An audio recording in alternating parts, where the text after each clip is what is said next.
Hello friends, कैसे हैं आप सब। तो I welcome all of you on my YouTube channel.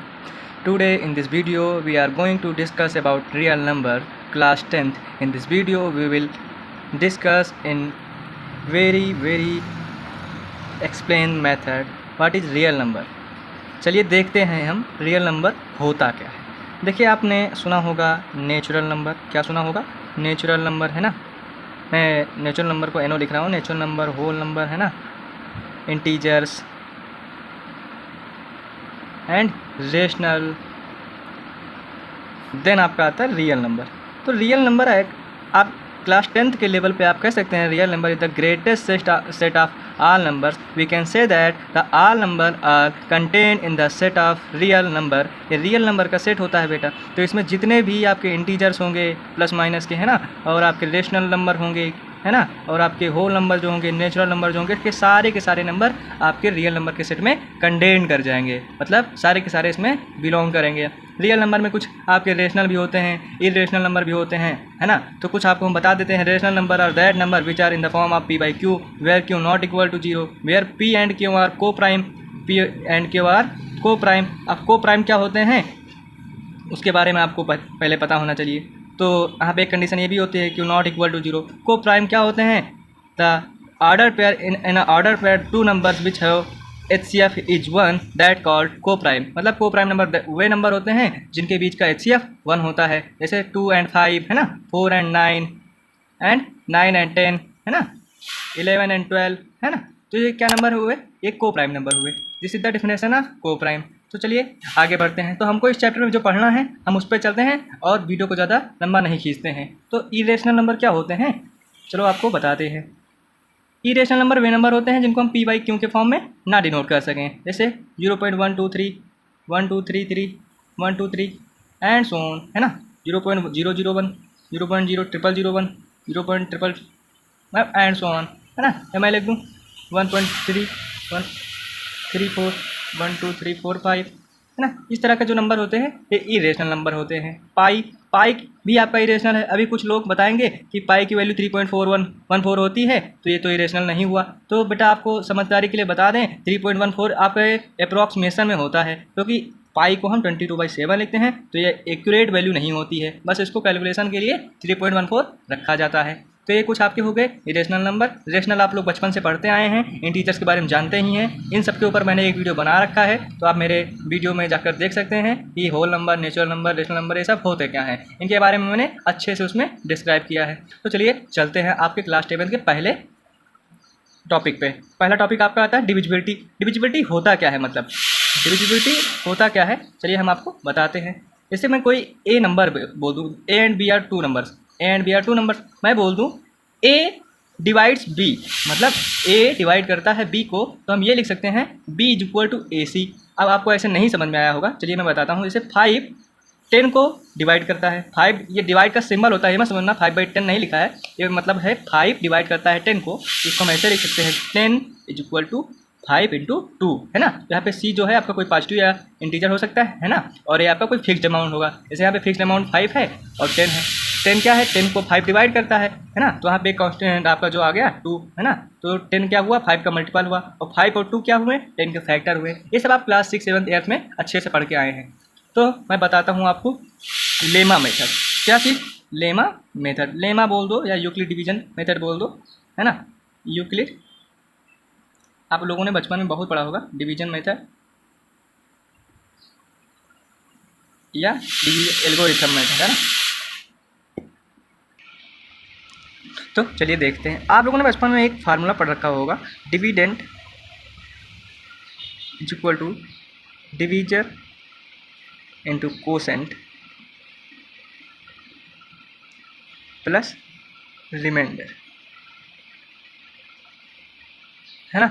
इसके बारे में आप लोगों ने बचपन में पढ़ रखा है। तो इसका यूज हम यहाँ पे क्यों करेंगे? इसका यूज हम HCF फाइंड करने में करेंगे। 2 नंबर के आपको HCF फाइंड करना है, तो आपका यहाँ पे इसका यूजेस होना है, ठीक है। तो HCF LCM आपको पता होगा, है ना।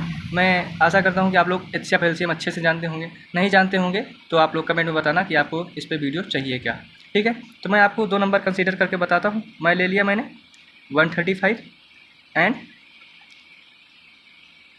ये नंबर मैंने 2 नंबर्स कंसीडर किए, तो इनको मैं HCF फाइंड करना है लेमा मेथड से। तो चलिए हम सॉल्व करते हैं। कैसे सॉल्व करते हैं इसको, ग्रेटर नंबर को डिविडेंड लेट करते हैं, है ना, और इसको डिवीजन लेट करते हैं 135 को। अब इसको इससे डिवाइड करके देख लीजिए आप कितने टाइम में जाएगा, है ना, कितने टाइम में जाएगा। इससे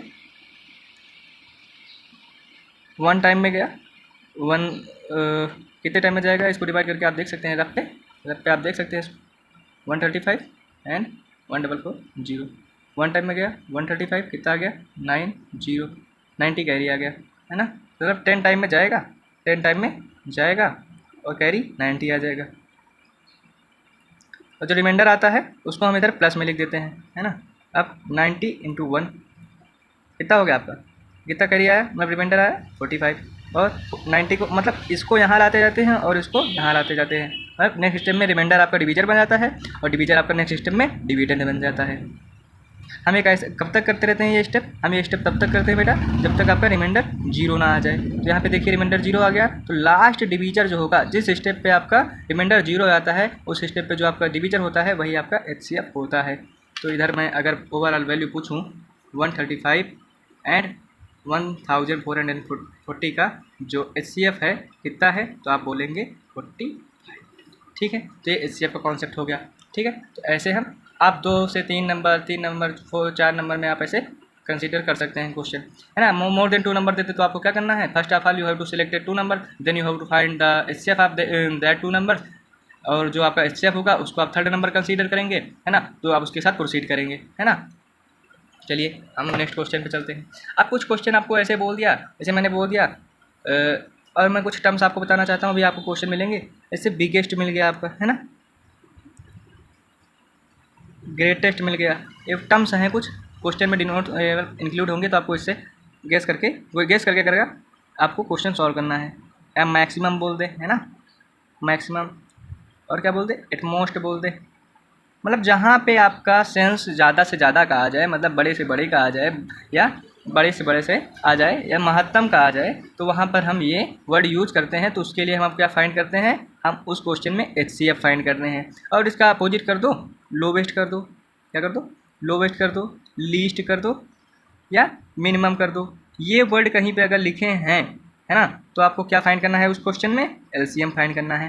तो ये कुछ टर्म्स होते हैं जो क्वेश्चन में इंक्लूडेड रहते हैं, तो आपको देख के पता चल जाएगा कि हमें क्या करना है ना। आप कुछ क्वेश्चन ऐसे मिलते हैं कि ग्रेटेस्ट, ऐसा find such a greatest number which divides A and B and gives a remainder C in each case, then इस तरह के क्वेश्चन में आपको क्या करना रहता है, first of all you subtract A minus C and B minus C। मतलब जो आपको रिमाइंडर, मान लो ऐसे मैंने क्वेश्चन ले लिया, आर्बिट्रेरी में क्वेश्चन बोल दूँ कि आप 2 नंबर ऐसे बताइए जो 60 और 30,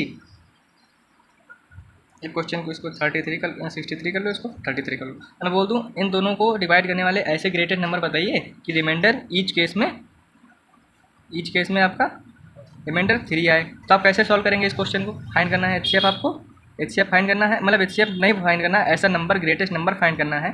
क्या चीज़, ग्रेटेस्ट नंबर फाइंड करना है जो इसको डिवाइड करे और रिमाइंडर ईच केस में 3 दे। तो आपको सबसे पहले इस तरह क्वेश्चन में क्या करना है, जो रिमाइंडर रहेगा उससे सब्ट्रैक्ट कर देंगे। मान लो यहाँ तो ईच केस बोल दिया, मतलब दोनों केस में 3 आए।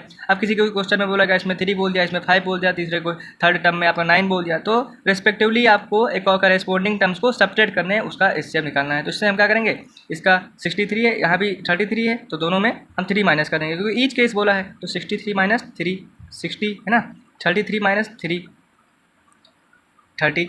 अब हम 60 और 30 का फाइंड करेंगे HCF, 60 और 30 का HCF फाइंड करेंगे तो क्या आ जाएगा, 60 30 हो जाए, तो HCF आपका क्या हो गया 30।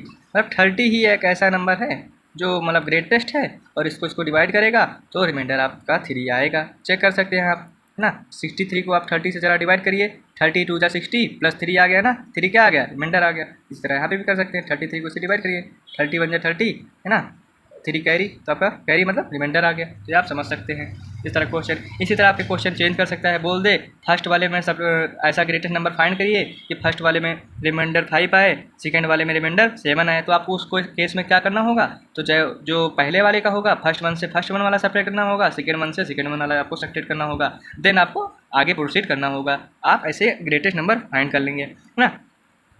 अब यही चीज़ एलसीएम में मतलब क्या होता है, बोल दे कि आपको बोलना है कि A B C there are 3 numbers, ये नंबर्स हैं आपके, बोल दे ऐसा लीस्ट नंबर फाइंड करो। मैं बोल दूँ ऐसा लीस्ट नंबर फाइंड करो, फाइंड अ सच नंबर, बोल रहा हूँ देखिए, फाइंड सच अ नंबर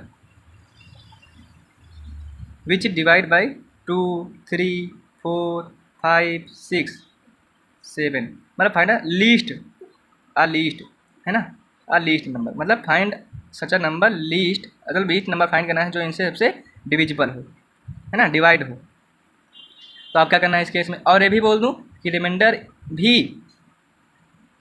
5 आना चाहिए। आप क्या करोगे इस तरह क्वेश्चन में, क्या करोगे, जितने भी नंबर दिए हैं सबका एलसीएम ले लो, 2 3 4 5 6 7, है ना। तो क्या आ जाएगा, 2 1 2 है ना, 3 2 5 3 7 2, है ना, 1 3 1 5 3 7, है ना। अब क्या होगा 3 3, ये आता है ना ऐसे, आपको अगर नहीं आता तो आप बता सकते हैं, है ना, 7, ये आपका 5 आ जाएगा, 1 1 1 1 7, देन आपका 7 आ जाएगा। तो एलसीएम क्या आएगा, ये सब 1 हो जाएगा, सब 1 हो जाएगा। या इधर आप देख लीजिए एलसीएम क्या आएगा, 2 2 जा 4 3 जा 12 12 5 जा 60 67 जा कितना हो जाएगा, 67 जा 420, है ना। तो अब ये आपका एलसीएम आया, ये ऐसा नंबर है जो इन सारे नंबर से डिविजिबल है, और बोल दिया कि रिमाइंडर भी 5 आना चाहिए। तो इस केस में आपको रिमाइंडर ऐड करना होता है। ये दोनों डिफरेंट क्वेश्चन है, उसमें देख लीजिए पहले रिमाइंडर आपको सब्ट्रैक्ट करना होता था, लेकिन इसमें देख लीजिए रिमाइंडर आपको लास्ट में एलसीएम निकालने के बाद ऐड करना होता है। ये आपके 2 क्वेश्चन इस तरह के पूछे जाते हैं, है ना। तो चलिए मैं चलता हूँ नेक्स्ट क्वेश्चन पे, है ना।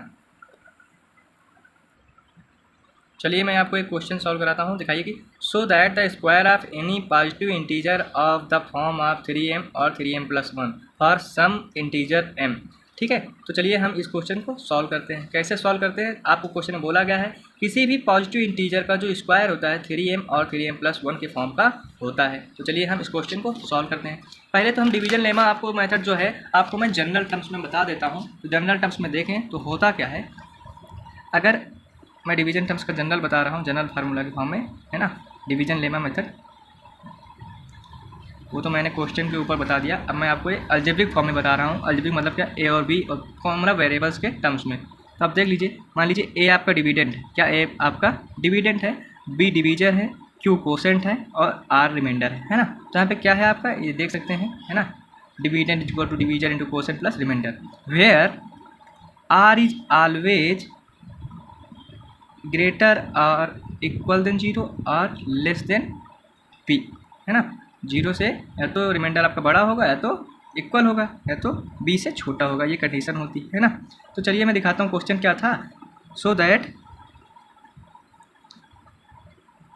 एनी पॉजिटिव इंटीजर, मतलब square of any positive integer, integer को हम आई से लिख दिए हैं, स्क्वायर भी लिख लो। So that any positive integers, bracket में स्क्वायर लिख लेना, आप समझ जाना। इनका जो स्क्वायर है ना, किस फॉर्म में होता है, 3m के फॉर्म में होता है या तो 3m+1 के फॉर्म में होता है। तो ये कैसे हम आपको चलो दिखाते हैं।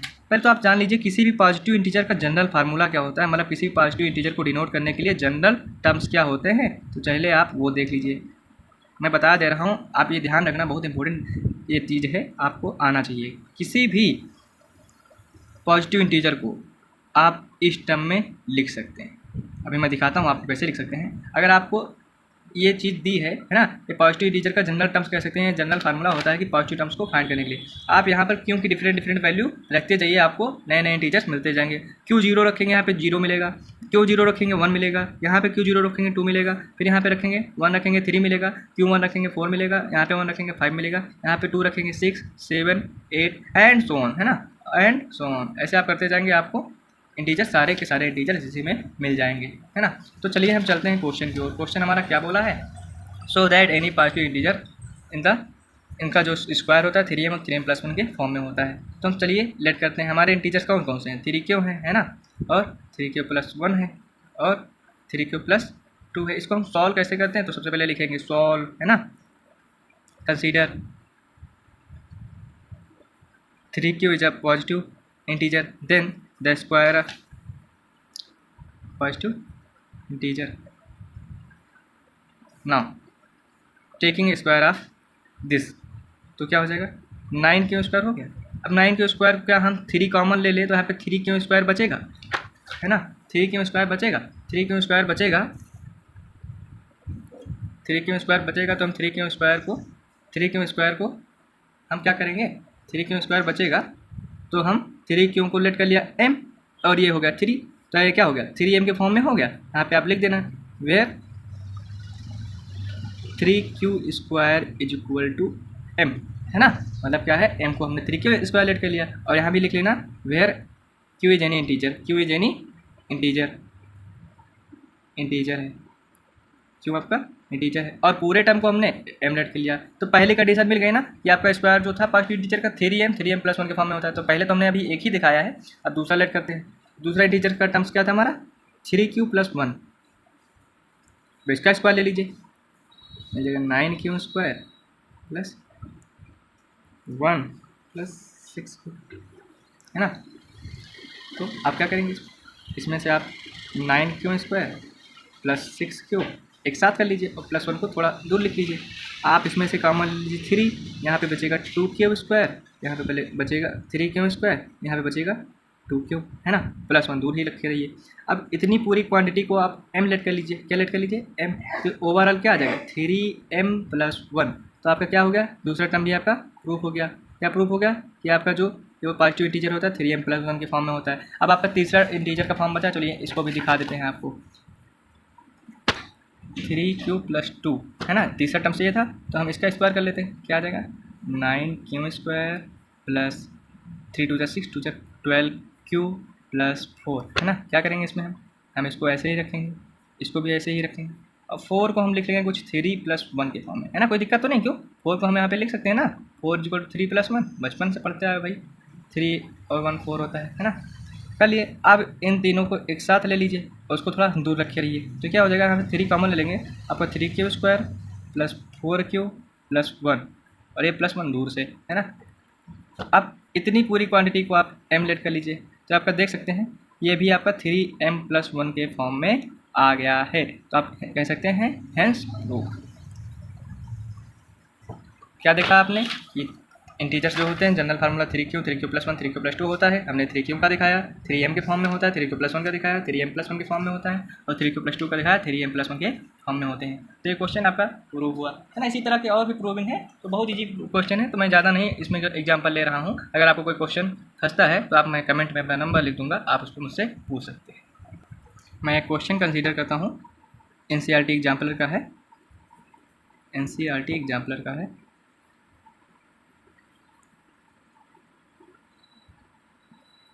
क्या है क्वेश्चन?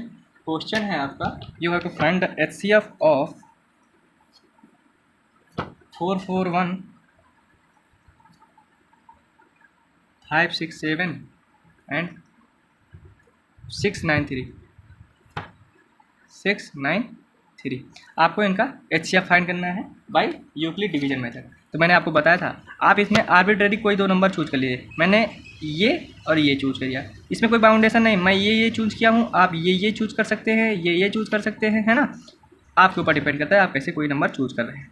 मैंने क्या बोला था? मैंने ये और ये चूज किया है ना, ये और ये नंबर कंसीडर किया है। मैंने बोला था बड़े नंबर को आपको इधर रखना है, मतलब ग्रेटेस्ट नंबर को इधर रखना है, उसको डिविडेंड बनाना है, और छोटे नंबर को डिवीजर बनाना है। आप देखिए इसका टेबल 1 टाइम ही पढ़ेंगे, है ना, 1 टाइम में ही ले जाएंगे, है ना। ये कितना कैरी आएगा? 3 से 1 गया, 2, 9 से 4 गया, 5, 6 से 4 गया, 2, है ना। अब ये इधर आ जाएगा, फिर इसको इधर ले आएंगे, इसका टेबल पढ़िए, 2 टाइम में ले जाएंगे तो ज़्यादा हो जाएगा। क्यों? 250 प्लस है, 252 जब 500 हो जाएगा, लेकिन यहाँ पे 400 ही है, तो हम इसको 1 टाइम में ले जाएंगे। 1 टाइम ले जाएंगे 252 ही रहेगा। इससे सेपरेट लीजिए, 11 से 2 गए आपका 9, और 3 से 5 गया, नहीं जाएगा, है ना। 13 से 5 गया 8, और 3 से 2 गया 1। अब इसको इधर ले आइए, 189। अब ये भी 1 टाइम में ही जाएगा, सब्ट्रैक्ट कीजिए। 12 से 9 गया 3, 4 से 8 गया नहीं जाएगा, 14 से 8 गया 6, और ये आपका क्या होगा 1 से बन गया 0, तो 189 और 63। इसको कितने टाइम में ले जाएंगे? 2 टाइम जाएगा, 2 टाइम जाएगा 126 आ जाएगा, 126 आएगा। 126 को जरा आप सब्ट्रैक्ट कर लीजिए, 126 कितना आ जाएगा? 6 2 8 9 2 6 3 6 है ना, 6 आ गया, तो ये आपका क्या आ गया 6। इसको आप 3 टाइम में ही कर सकते थे, सॉरी इसको 3 टाइम में कर लीजिए, ये रिमाइंडर 0 आ जाएगा रिमाइंडर। तो यहाँ पे HCF क्या आ गया आपका 63 है ना। अब HCF 63 आया था, मैंने बताया जैसे मोर देन 2 नंबर है, जैसे मैंने 441 और 96693 का किया है, तो HCF आपका 63 आ गया। तो इन दोनों नंबर को आपको 1 लेट कर लेना है, मतलब एक ही नंबर मान लेना है। मैंने बोला था उन नंबर को उसका HCF ही मान लेंगे। अब हम इसका HCF निकालेंगे, तो चलिए देखते हैं।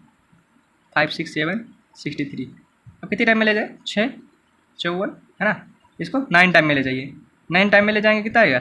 9 3 27 7 और 2 कैरी, 9 6 54 और 2 6, तो रिमाइंडर आपका 0 ही आ जाएगा। तो HCF आपका ओवरऑल क्या हो गया 63। और HCF हमेशा सेम आएगा, जो यहाँ पे आया वही यहाँ पे आना चाहिए। अगर आपसे नहीं आ रहा है तो समझ लीजिए आपको क्वेश्चन में कुछ गलती की है। तो HCF आपका क्या हो गया बेटा 63 हो गया, दैट इज योर आंसर। ठीक है, चलिए हम ये क्वेश्चन सॉल्व करते हैं। लिखा है कि prove that there is no natural number for which 4 to the power n ends with the digit 0। तो पहले मैं आपको एग्जांपल देके दिखाई दे रहा हूँ कि ये होता ही नहीं है, देन आपको मैं अलजेब्रिक तरह से आपको प्रूविंग दूंगा इसका। तो आप 4 टू द पावर n है ना, तो यहाँ पे n की डिफरेंट वैल्यू 1 2 3 4 रखिए। आपको मिल जाएगा कि ऐसा कोई भी टर्म्स नहीं है जिसपे 4 की पावर n 0 पे एंड होता है। तो पहले मैं ऐसे दिखा देता हूँ आपको, देन प्रूविंग करूँगा। एक n इक्वल टू 1, तो क्या हो जाएगा यहाँ पे 1 रखिए n की जगह, 4 की पावर 1 क्या हो जाएगा 4। अब n इक्वल टू 2 पे देखिए है ना, क्या हो जाएगा 4 की पावर 2 16। फिर n इक्वल टू 3 क्या हो जाएगा 4 की पावर 3 64 है ना। फिर n की पावर 4 ले लीजिए, n 4 ले लीजिए, तो 4 की पावर 4 हो जाएगा, कितना हो जाएगा 256। तो आप देख रहे हैं कि मैंने 4 टर्म्स रखे, कोई भी ऐसा टर्म्स नहीं है जिसपे पावर मतलब इसका यूनिट डिजिट 0 हो जाए। तो इसकी प्रूविंग कैसे करेंगे? लेट सपोज क्या करेंगे 4n है, तो हम क्या करेंगे 4 की पावर n को क्या कुछ हम ऐसा लिख सकते हैं 2 स्क्वायर, 4 को हम 2 स्क्वायर लिख सकते हैं ना, 4 को 2 स्क्वायर लिख सकते हैं और n को पावर, तो ये क्या हो गया overall 2 to the power 2n। तो आप देख सकते हैं 2 द पावर 2n। आप 2 की पावर 10 तक याद होता है लगभग सबको, तो इसकी वैल्यू होती है 1024 मतलब 24 होता है। तो आप यहाँ तक आप जाइए, आप देन प्रोसीड करेंगे, आपको ऐसा कोई टर्म्स मिलेगा ही नहीं जिसपे ये n 0 हो जाए, मतलब n की वैल्यू रखने पर ओवरऑल वैल्यू 0 हो जाए। तो आप इससे कह सकते हैं कि 2 the power 2n never gives unit digit 0, unit digit as 0. So we can say that 4 to the power n also will not give unit digit as a 0, unit digit as 0. तो अब ये प्रूफ हो गया ना कि आपके 4 power n को ऐसा कोई भी नेचुरल नंबर नहीं है कि जो आपको यूनिट डिजिट 0 दे, है ना।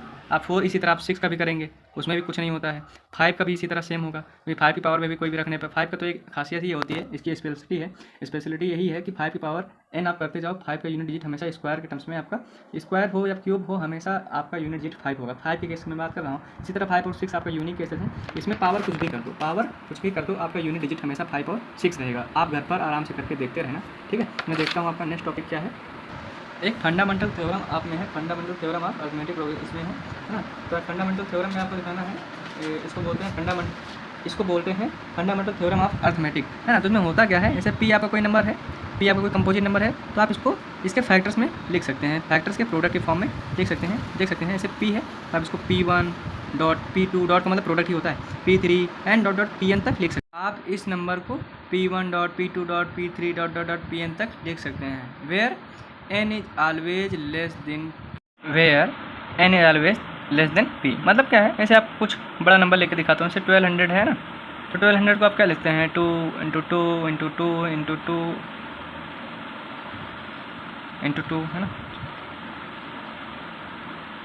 क्या हो गया 2 टू जा 4 टू जा 12, 4 टू जा 8 8 8 टू जा 16 है ना, 16 5 जा 80 80 85 जा 400 है ना, बीच में आप यहाँ पे 3 भी कहीं लिख लीजिए, मान लो यहाँ पे है ना। तब जगह आप देख सकते हैं कि इसको आप P1 P2 P3 dot Pn तक लिख सकते हैं, है ना। कोई और बड़ा नंबर हो जाए तो Pn तक हो जाएगा, है ना। तो अब क्या होता है यहाँ पे आप कोई भी अगर कंपोजिट नंबर है, मैं बोल दूँ अगर A डिवाइड्स B, देन मैंने इससे पहले ही वीडियो में बता दिया है कि आप B को A C के फॉर्म में लिख सकते हैं, है ना। तो ये प्राइम फैक्टराइजेशन, मतलब इसको ऐसे में अभी क्वेश्चन भी आपको दिया गया है, क्वेश्चन दिया गया है आपको मैं बताता हूँ। से 140 है, बोला गया है इसको इसके प्राइम के फैक्टर्स के प्रोडक्ट में लिखिए। आपने बचपन में पढ़ा होगा प्राइम फैक्टराइजेशन, ये ऐसे होता है, कैसे होता है ना। इसमें आपको सिर्फ प्राइम नंबर ही कंसीडर करना रहता है। इस बार ये 5 से जाएगा, 7 आ गया 7। तो आप क्या लिखेंगे, ये आएगा 2 2 जा 2 3 है, 2 2 जा 4 3 जा 4 5 जा 4 5 जा 20 और 7। क्या क्या है ये टोटल, इसके कितने फैक्टर हो गए, 2 2 जा 4 5 जा 20 27 जा 140, है ना। तो इसके फैक्टर के फॉर्म में लिख गया ना, यही आपकी थ्योरम है। मैं थ्योरम की प्रूविंग पे नहीं जा रहा हूँ क्योंकि आपके 10th में भी इसका प्रूविंग पूछा नहीं जाएगा, लेकिन बस आपको आना चाहिए कि आप किसी कंपोजिट नंबर को उसके फैक्टर्स के प्रोडक्ट के फॉर्म में लिख सकते हैं, है ना। ये आपको थ्योरम के फॉर्म में दिया है। और आपका नेक्स्ट टॉपिक आता है अब आपका so that this is rational और इरेशनल, है ना। आपको दिखाना रहता है कि ये प्रूफ फ्री है, एक्सरसाइज 1.3 है आपकी, सो दैट √2 इज इरेशनल, है ना। तो आपको कैसे दिखाना रहता है इस तरह क्वेश्चन, इस तरह क्वेश्चन आपको इस तरह के मिलेंगे। आपको पहला सिंगल टर्म में मिलेगा, वरना एक ऐसे मिलेगा, है ना, और एक आपको ऐसे मिलेगा। ये 3 टाइप्स के क्वेश्चन है। मैं इसमें एक टाइप्स बता रहा हूँ, 2 टाइप्स बता दूंगा, बाकी आप लोग लैंग्वेज आप, मैं यही सबको सलाह यही दूंगा कि मैं इसका कॉन्सेप्ट बता देता हूँ और थ्योरी जो होती है आप थोड़ा प्रिपेयर कर लीजिए, क्योंकि अभी 10th में हो तो थ्योरी भाई इतना अभी आप इतना लिख नहीं सकते। थ्योरी आप थोड़ा लर्न कर लीजिए और बाकी जो कॉन्सेप्ट है वो आप समझ लीजिए। तो मैं सॉल्व करता हूँ इसको, प्रूव दैट √2 इज इरेशनल। तो कैसे प्रूव करना है आपको, लेट करना है ना। Let suppose that assume that √2 is irrational. पहले आपको लेट करना है कि इरेशनल है, देन आपको कंट्राडिक्शन से दिखा देना है कि आपको कंट्राडिक्शन गलत था। तो जब ये रेशनल है तो भाई हम √2 को इस फॉर्म में लिख सकते हैं, क्योंकि हमने रेशनल की प्रॉपर्टी पढ़ रखी है कि A/B के फॉर्म में होते हैं, where B not equal to 0। अब P/Q कह दो, A/B कह दो, M/N कह दो, वो तो टर्मिनोलॉजी है, आप टर्म्स कुछ भी यूज़ कर सकते हैं, उस पर डिपेंड नहीं करता। तो इधर मल्टीप्लाई हो जाएगा, क्या हो जाएगा √2P, ये हो गया both taking square and both side, है ना। तो क्या हो जाएगा 2B² is equal to A²। तो इसको आप क्या कहेंगे कि 2 डिवाइड्स A², मतलब क्या है 2 यहाँ पे A² को डिवाइड करता है, इसलिए 2 आपको A को भी डिवाइड करेगा। मैं एग्जांपल देता हूँ, इससे मैं बोलता हूँ 5 जो है ना 10 के स्क्वायर को डिवाइड करता है, 10 के स्क्वायर मतलब 100।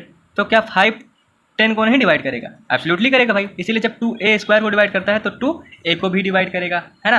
फिर नेक्स्ट स्टेप में हम क्या करेंगे, नेक्स्ट स्टेप में लिखेंगे हम, ऐसे हमने यहाँ पे लिख दिया तो अपने खुद से लेट कर लेंगे कि A is equal to 2D let कर लेंगे हम, क्या लेट कर लेंगे 2D। अब 2D हम पुट कर देंगे यहाँ पे, 2D यहाँ पे पुट कर देंगे तो क्या हो जाएगा 2B² is equal to A² था, A की जगह 2D का स्क्वायर लिख देंगे, 2D का स्क्वायर लिखेंगे तो क्या हो जाएगा 4D², है ना।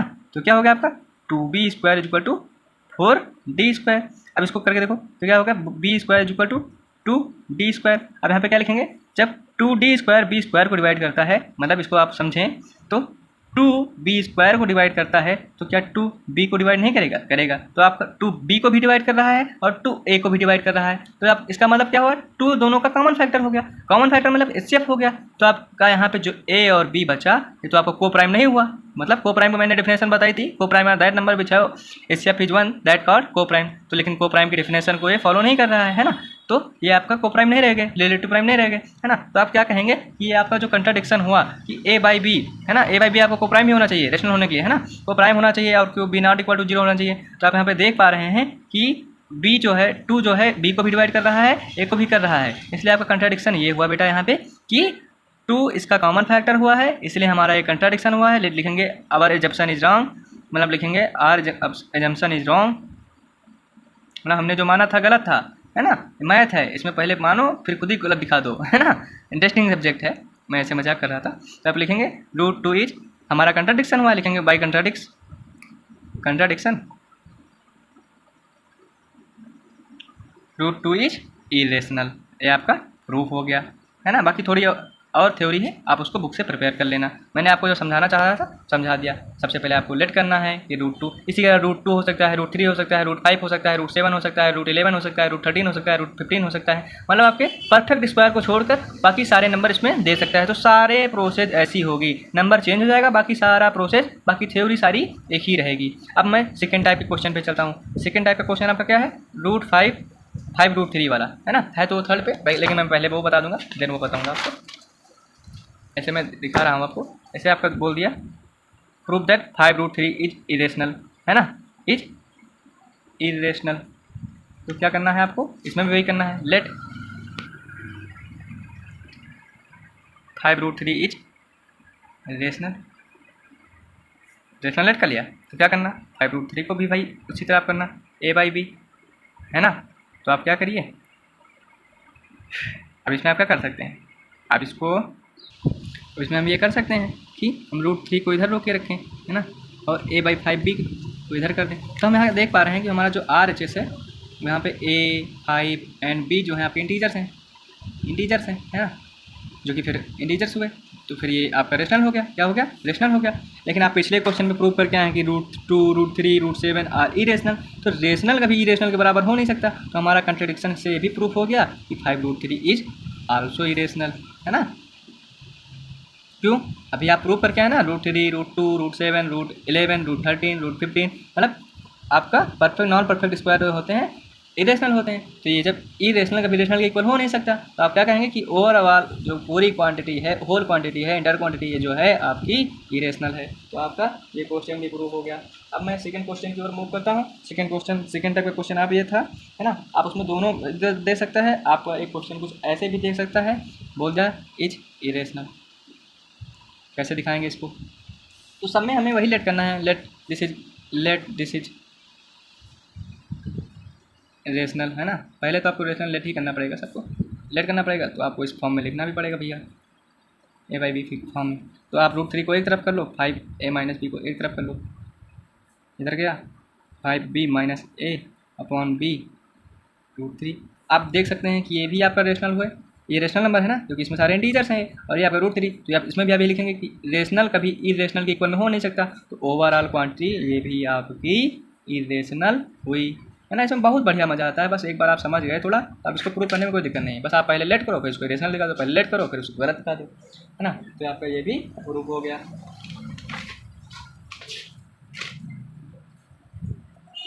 मैं चलता हूँ नेक्स्ट टॉपिक की ओर। अब नेक्स्ट टॉपिक आपका क्या है ना, देख लेता हूँ आपका नेक्स्ट टॉपिक बुक में क्या है आपका, फिर उसके बारे में हम बात करते हैं, है ना। तो आपकी एक्सरसाइज 1.3 इसी पे खत्म हो जाएगी, है ना। मैं आज 1 शॉट में पूरी ये फर्स्ट चैप्टर का कंप्लीट करा दूंगा, फिर मैं किसी दिन दूसरा चैप्टर कंप्लीट करा दूंगा। इसी तरह मैं आपके 10th के सारे चैप्टर 1 शॉट में खत्म कर दूंगा। 1 घंटे की क्लास में या 40 मिनट्स की क्लास में मैं आपका होल चैप्टर, इंटायर चैप्टर खत्म कर दूंगा। आपका सिलेबस मैं भी यूट्यूब पे पूरा खत्म कर दूंगा, लगभग बस मोर देन 20 to 30 वीडियोज़ में आपके पूरा सिलेबस खत्म हो जाएगा 10th का। तो मैं धीरे धीरे वीडियो अपलोड करता रहूँगा, है ना। थोड़ा टाइम की डिफिशिएंसी रहती है, इसलिए वीडियो थोड़ा लेट में आती है ना। तो मैं आपको दिखाता हूँ कुछ क्वेश्चन हैं, आपको दिखाना है टर्मिनेटिंग नॉन टर्मिनेटिंग, है ना। अब आपका टॉपिक आता है टर्मिनेटिंग और non terminating. What is terminating number और नॉन टर्मिनेटिंग, मतलब इसके बारे में आपको पढ़ना है। लास्ट टॉपिक है आपका चैप्टर का, टर्मिनेटिंग नॉन टर्मिनेटिंग। तो टर्मिनेट की अगर मीनिंग समझे लिटरली तो क्या होता है, टर्मिनेट मतलब होता है किसी चीज़ का एंड पॉइंट। एंड पॉइंट मतलब क्या, अंतिम सिरा। अंतिम सिरा मतलब जिसका कोई टर्मिनेट हो जाए। टर्मिनेट मतलब क्या, कोई खत्म हो रहा हो। नॉन टर्मिनेटिंग मतलब कोई इसका एंड पॉइंट ना हो, मतलब स्टार्टिंग तो है लेकिन कोई एंडिंग पॉइंट नहीं है। तो इसको हम कैसे दिखाते हैं, तो चलिए चलते हैं। ये रेशनल नंबर है आपका कोई, इसे मैंने लेट कर लिया, p/q आपका रेशनल नंबर कोई है ना। ये रेशनल नंबर है where q not equal to 0, है ना। ये आपको कोई रेशनल नंबर है, आपको कैसे पहचानना है ये टर्मिनेटिंग रेशनल नंबर है कि नॉन टर्मिनेटिंग रेशनल नंबर है। तो इसके लिए एक थ्योरम है आपकी बुक में गिवन है कि अगर आपका a/b जो है where b is the form of 2 to the power m into 5 to the power n, then that will be in the form of terminating number, neither otherwise this is non terminating। ठीक है, कैसे करेंगे, चलिए हम आपको एक example देके दिखाते हैं। ऐसे मैंने बोल दिया 2/625, मैं बोल दूँ without actual division you have to find that it is terminating और non terminating. Then what have you to do this, then look here. क्या करना है आपको, सबसे पहले आपको डिनोमिनेटर के प्राइम फैक्टराइजेशन करना है। मुझे इसका प्राइम फैक्टराइजेशन याद है, कितना होता है 5 × 5 × 5 × 5 मीन्स 5⁴। तो आप यहाँ पे देख पा रहे हैं कि 5 की डिनोमिनेटर जो है आपका 5⁴ के फॉर्म में है, लेकिन आपको रिक्वायर्ड क्या है, आपको चाहिए क्या 2m × 5n। मतलब यहाँ पे 5 का तो पावर मिल गया, मतलब यहाँ पे 2 नहीं है। तो हम क्या करेंगे, आपको पता है 2 हर जगह सर्वमान है, मतलब 2 मतलब 1 जो होता है सर्व जगह सर्वशक्तिमान है, उसको सर्व के इंटू में लिख सकते हैं। तो इसको इंटू में भी हम लिख सकते हैं, है ना। अब जब इसके इंटू में लिख सकते हैं तो आपको पता है अगर आपको 1 लाना है तो किसी की भी पावर 0 कर दो, किसी की भी कर दो, है ना। अब आप यहाँ पे कुछ लोग दिमाग लगाएंगे यहाँ पे 2 की पावर ही 0 क्यों की, 3 की पावर नहीं किया, 7 की पावर 0 करने किया, 9 की पावर 0 करने किया। भैया हमें जो आपका करना है, हमें क्वेश्चन सॉल्व करना है, ज़्यादा दिमाग नहीं लगाना है। तो क्वेश्चन सॉल्व करने में आपको 2 और 5 चाहिए, इसीलिए हमने 2 लेट कर लिया। बाकी दिमाग ज़्यादा मत लगाइए, अभी आगे दिमाग लगाने का बहुत समय है ना। तो आप यहाँ पे आप क्या लिखेंगे, ये आपका जो डिनोमिनेटर है 2 × 5m और n के फॉर्म में मिल गया। तो so we can say that this is terminating because of denominator is the form of 5⁴m and 2⁴n। तो दिस इज टर्मिनेटिंग नंबर। चलिए हम कोई दूसरा एग्जांपल कंसीडर करते हैं। दूसरा एग्जांपल कैसे इंटीजर कंसीडर करते हैं, मैंने ले लिया 3/90 या 31/90 ले लो, मतलब कुछ लोग कहेंगे 3/90 को 1/30 लिख दो, है ना। मैंने ये नंबर ले लिया, तो इसका डिनोमिनेटर क्या है 90 है। 90 का प्राइम फैक्टराइजेशन क्या होगा करके देखिए, 2 3 × 6 6 3 × 18 18 5 × 90, है ना। तो मतलब क्या हुआ 2 × 3⁴ 2 × 5, ये इस फॉर्म में हो गया। तो आप क्या लिखेंगे, इसको आप लिखेंगे 2 × 3⁴ 2 × 5। आप यहाँ पे क्या देख रहे हैं कि डिनोमिनेटर में जो आपका है 2 की पावर तो आ ही है, साथ ही साथ आपका 5 भी आ रहा है, बट 3 भी आ गया। आपको चाहिए क्या, आपका डिनोमिनेटर जो है इस फॉर्म में होना चाहिए, बट यहाँ पे देख लीजिए इन दोनों के साथ साथ आपका ये भी आ रहा है एज वेल एज 3 भी है। So we can not say that this in the form of non terminating. So these numbers are in the form of non terminating number, so this is non terminating. तो आप क्या बोलेंगे, this is the form of 2 × 3⁴ 2 × 5, so this is non terminating. क्या है ये, non terminating है। आप घर पे एग्जाम्पल आप नहीं मान रहे हैं तो आप इसको आप डिवाइड करके देख सकते हैं, डिवाइड करते जाइए, हाथ थक जाएंगे, हाथ पैर कट जाएंगे, लेकिन ये नंबर टर्मिनेट नहीं होगा, है ना। अब चलिए चलते हैं कुछ क्वेश्चन की ओर। अब कुछ क्वेश्चन जैसे मैंने दे दिया 1.23 ये 12.3 बार, तो इसका मतलब क्या है 12.3 बार का मतलब है, अगर मैं बार हटा देता हूँ तो बार हटता है आपको पता है, पहले तो 9 हो जाएगा, तो ये आपका 99 हो जाएगा। क्या हो जाएगा 123 और ये आपका यहाँ पे 0 भी आ जाएगा। नहीं, ये एग्जाम्पल मत कंसीडर करिए, मैं एक अच्छा एग्जाम्पल दे रहा हूँ आपको। जैसे 0.3 बार लिखा है तो इसको आप क्या लिखेंगे 3/9, है ना। और 0.1444 लिखा है तो आप इसको क्या बोलेंगे, ये बार लिखा है तो आप इसको बोलेंगे 444/99, है ना। तो आपका 12.3 था तो आप इसको ये बोल सकते हैं, 12.3 को आप ये बोलेंगे 12/3/9, ठीक है। इसको करके देख लेना आराम से कितना आएगा, करके देख लीजिए। 9 × 1 = 9, कैरी आया आपका 3।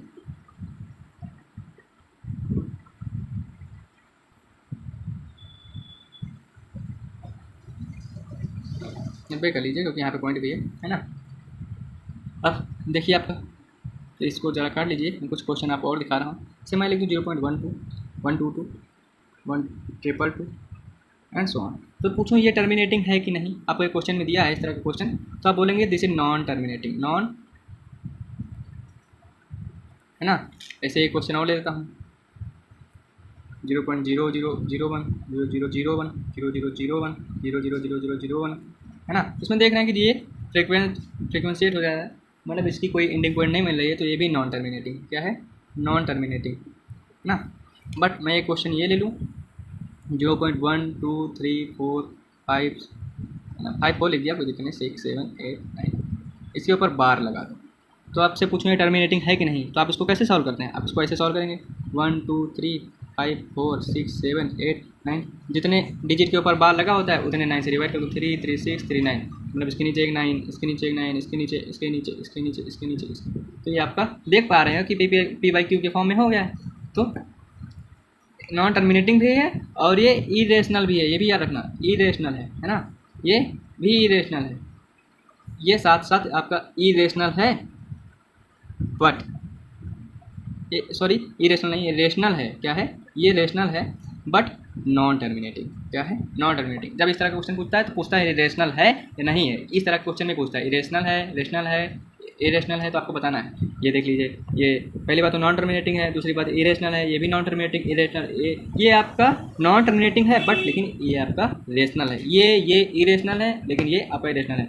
आपकी जो बार वाली क्वांटिटी होती हैं, जैसे मैं ये लिख दूँ, ये है ना, ये आपकी रेशनल ही होती हैं। जैसे इसका मतलब ये लिखा है बेटा, है ना, कहीं पे ये लिखा हो 0.3 बार, इसका मतलब होता है 3/9, है ना। तो ये सब आपकी रेशनल तो हैं बट नॉन टर्मिनेटिंग, है ना, नॉन टर्मिनेटिंग होगा। अभी क्वेश्चन दे देता है, क्वेश्चन आपका जैसे दिया मैंने 3/20 लिखा है ना। अब बोलेगा अगर ये टर्मिनेटिंग है तो इसको पॉइंट फॉर्म में भी डिनोट करो। तो पहले तो चेक करते हैं टर्मिनेटिंग है कि नहीं। 20 के फैक्टर क्या होते हैं? 2 2 5, है ना। तो इसको अब देख लीजिए क्या होगा, 3/2 तो क्या हो गया? आप देख सकते हैं, क्या देख सकते हैं कि आपका ये 2 × 5 2 × 5 × 5n के फॉर्म में है। So this will be terminating, है ना। तो टर्मिनेट है तो इसको पॉइंट में चेंज भी करिए। क्वेश्चन ऐसे देता है तो क्वेश्चन कैसे चेंज करना है? 0 लगा है तो 0 लगा लीजिए, है ना। और 2 है तो 2 × 2 आपका चेंज हो गया है ना। नहीं मानते तो इसको करके देख लीजिए, 2 0 लगा दो उसके नीचे फटाक से, है ना। ये 3 5 15 और 25 तो आपका ऐसे मैंने दोनों क्वेश्चन बता दिया। तो आपका इसी के साथ आपका चैप्टर जो है, फर्स्ट चैप्टर एंड होता है। तो मैं आपको क्वेश्चन दिखा देता हूँ, मैं जो कराया हूँ आपके क्वेश्चन पेपर में है। इस तरह क्वेश्चन, इस तरह क्वेश्चन, इस तरह से एक क्वेश्चन पूछा भी गया था आपका बोर्ड में, है ना। तो आप देख सकते हैं ये सब मैंने क्वेश्चन बता दिया है ना। तो आपकी पूरी एक्सरसाइज, आपका पूरा चैप्टर खत्म होता है। तो इसी के साथ मैं अपना वीडियो एंड करता हूँ। आप लोग क्वेश्चन ट्राई करिएगा। अगर कोई क्वेश्चन नहीं आ रहा है तो आप मुझसे कमेंट में, मैं अपना नंबर डाल दूँगा, आप उससे मैसेज करके पूछ सकते हैं, ठीक है। तो मैं आज के लिए इतना ही अपना वीडियो एंड करता हूँ, ठीक है। Thank you for